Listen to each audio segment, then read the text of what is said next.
Houve prodígios e maravilhas suficientes. É o que Caolho diz. E aí, camada? Eu sou o Gustavo Domingues, também conhecido como Rei Grifo. Hoje estou aqui para falar da Companhia Negra. Companhia Negra é um livro escrito pelo Glenn Cook. Ele foi lançado em 1984 nos Estados Unidos, originalmente.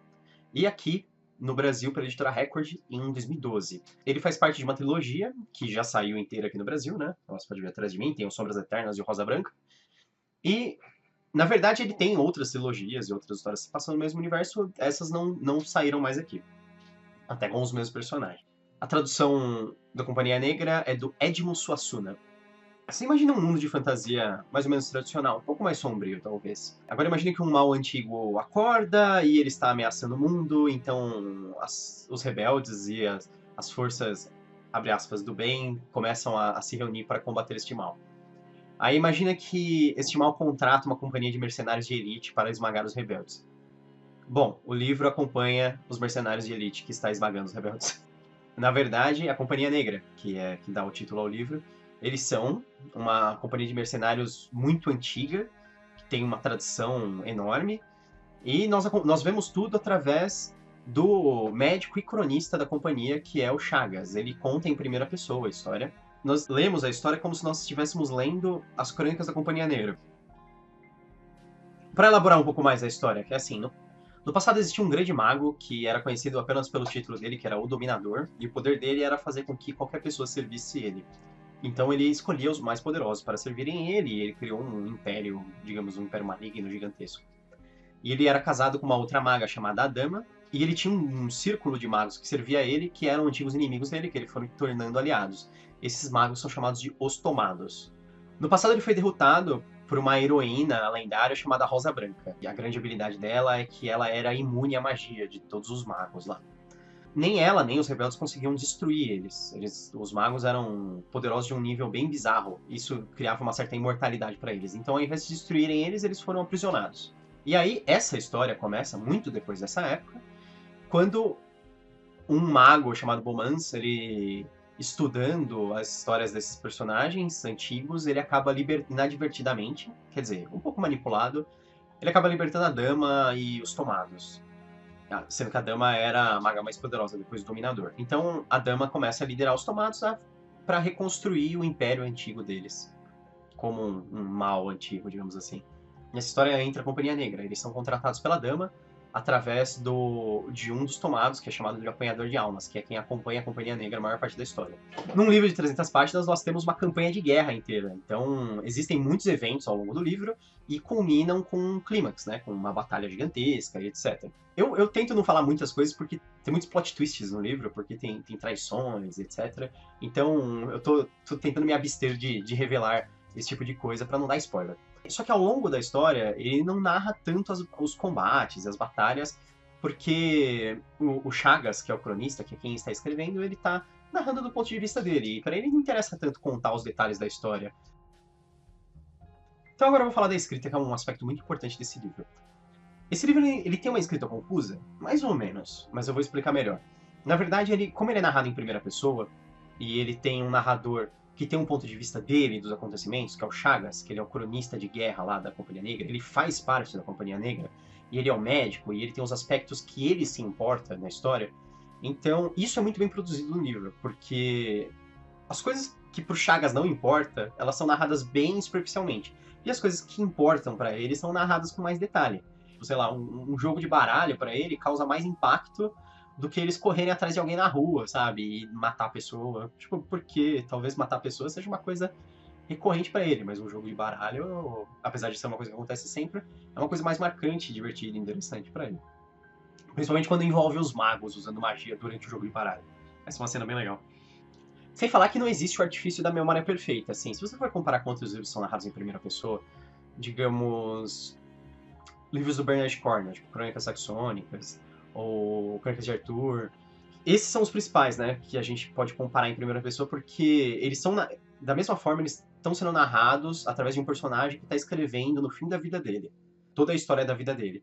Só que nesses livros, por exemplo, do Bernard Cornwell, ele lembra de tudo com uns detalhes absurdos, principalmente as batalhas, assim. Ele lembra quantos passos ele deu, quantas respirações, qual foi o número de ataques, quem atacou primeiro, quem atingiu antes, depois. Então, os caras, todos eles todos esses guerreiros saxônicos e bretões aí têm memórias eidéticas. Eles têm memórias que não falham. E o Chagas não, ele tem uma memória falha, conforme ele narra. E ele escreve após os acontecimentos. Mas ele sempre escreve com um certo exagero em algumas coisas, ou faltando outras coisas. Se você for ver o meu vídeo do Nome do Vento, você vai ver que é a mesma ideia, que é a ideia do narrador não confiável. Só que no Nome do Vento nós temos um narrador que é um mentiroso. Ele tá sacaneando, ele tá aumentando as coisas que ele fez, ele tá tentando ser impressionante, tentando criar um show enquanto ele conta a história. Eu diria que o Chagas é um narrador um pouco deprimente, talvez. Ele nunca tá muito animado com o que eles estão fazendo. Ele não é um grande amante da guerra, e nem de coisas desse tipo. Ele só vai lá e faz o que tem que fazer. Eles vão e guerreiam. E depois ele narra o que aconteceu, mas ele narra do jeito dele. Não quer dizer que foi exatamente o que aconteceu. Às vezes ele tem problemas de memória sobre algumas coisas, às vezes não. Os detalhes são nebulosos, as coisas correram rápido demais.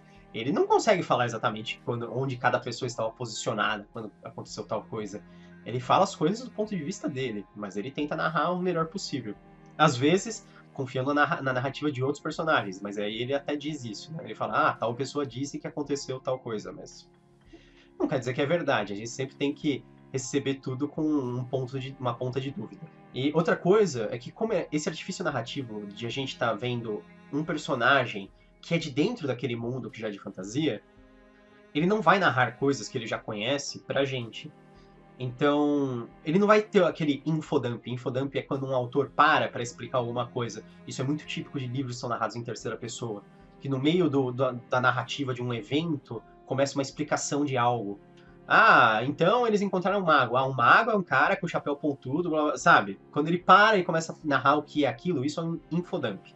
Ele está jogando informação no meio de uma narrativa. Só para você ter contexto, para você entender.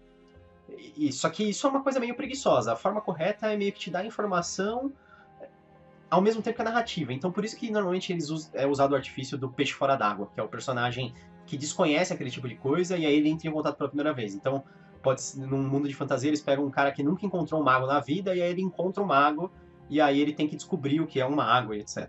Mas no caso do Chagas não tem isso. O Chagas ele é um veterano já. A gente começa na história dele e ele já tem mais de 40 anos. E ele é um guerreiro que está na Companhia Negra, ele conhece magos, porque na Companhia Negra tem magos, e tem todo tipo de guerreiro diferente.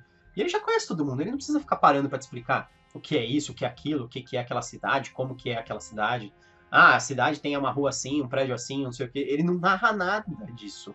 Ele simplesmente fala quando é muito importante, assim. Por exemplo, ele só vai narrar como é um telhado se eles ficarem pendurados no telhado. Porque em qualquer outra situação ele nunca vai falar como é o telhado de alguma casa. E olha que tem livro de fantasia que gosta de falar de telhado, hein? Pra época, era uma história inovadora. Companhia Negra é considerado um dos precursores de Dark Fantasy. Não é o primeiro, com certeza. A gente vai ter desde Thomas Covenant antes. Talvez Elric, apesar de Elric ser Sword and Sorcery. Mas a Companhia Negra é um dos primeiros que vai narrar aquele... Ele pega um mundo de high fantasy, de alta fantasia, daquela fantasia, assim, épica, de riscos mundiais. De, assim, o mal ancestral que veio dominar, etc. E ele vai dar uma visão diferente para aquela situação. Ele não vai ser a aliança dos elfos e dos homens e dos anões vai vencer o mal ancestral. Não, ele pega e ele põe uma companhia de mercenários que vai enfiar porrada em todo mundo e pelo lado do mal e a gente tá vendo eles. Então eu acho que juntando o estilo de narrativa diferente com o foco da história diferente, apesar de um mundo entre aspas, um pouco tradicional de fantasia medieval, assim, essas coisas fazem com que a Companhia Negra ganhe destaque, principalmente nos anos 80, que foi uma época muito prolífica para a literatura de fantasia, nesse estilo, né? Então, muita coisa apareceu e a Companhia Negra se destacou por causa disso. Claro que ela tem outras coisas bem legais, os personagens são bem desenvolvidos, especialmente o Chagas, porque não tem jeito, ele é o narrador, então a gente vai ver tudo através das lentes dele, os sentimentos dele, etc. Mas os outros personagens também são legais, as conversas entre os personagens, a relação entre os personagens. Companhia Negra é um livro legal pra caramba. Eu recomendo fortemente ele. Se você gosta de fantasia em geral, e se você gosta de ser um pouco desafiado, de não ter tudo mastigado, eu acho que a Companhia Negra vai ser um negócio legal pra você. Se você já leu, por exemplo, Jardins da Lua, eu acho que a Companhia Negra é uma boa. Do mesmo jeito que, para quem leu Companhia Negra, Jardins da Lua também é uma coisa legal, no mesmo estilo.